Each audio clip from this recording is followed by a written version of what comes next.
මොන අහනවා බුදුහාමුදුරුවන්ගෙන් බුදුහාමුදුරුවනේ මේ අපිට ඔය බණ තේරෙන්නේ ප්‍රශ්නේ සරලයි බණ තේරෙන්නේ මොකක්ද කියලා තේරුම් ගන්නත් බෑ බුදුහාමුදුරුව මොකක්ද දේශනා කරන්නේ බොහොම සරලවම ඔබතුමා කියපු කාරණේනේ අර කාලාම සූත්‍රනේ මායිති කරා මා පරම්පරාවේ තක්කන අය තථාගතයන් වහන්සේ බමුණොන්ට කියනවා මොකවත් තේරෙන්නේ නැත්තම් මොකද කරන්න ඕන?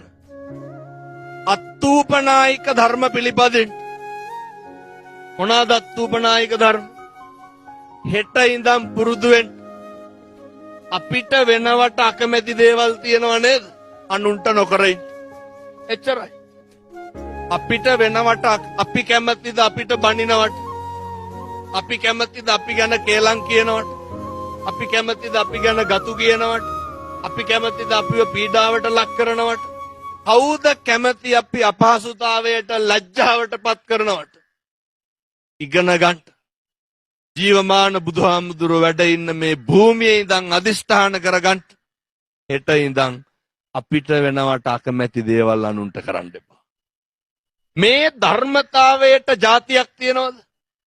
ඒක මේ කියන්නේ මේ යුනිවර්සිටි කියන්නේ මේ විශ්වයට පොදු දෙයක්. මේකට ආගමක් තියනවද?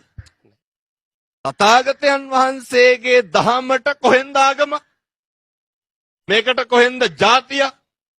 මේ විදිහට මේ ලෝකේ හැඩ ගැහෙනවා නම් මේ තරුණයෝ හැඩ ගැහෙනවා නම් හෙට ඉඳන් මේ තරුණයන්ගෙන් වදින හෙල්මට් පාරවල් නවතිනවා.